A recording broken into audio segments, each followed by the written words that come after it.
Welcome to wizard.com. This is Ashwini, Maths tutor. Our question is, a chord of a circle of radius 8 cm subtends a right angle at the center. Find the area of the corresponding minor segment. Here we have given O is the center of the circle and radius AO equals to BO is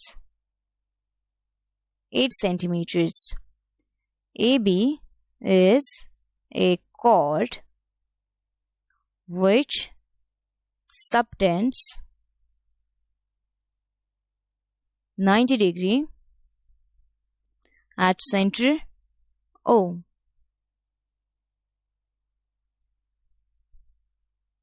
That is,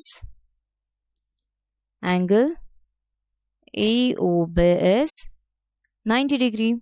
So, area of minor segment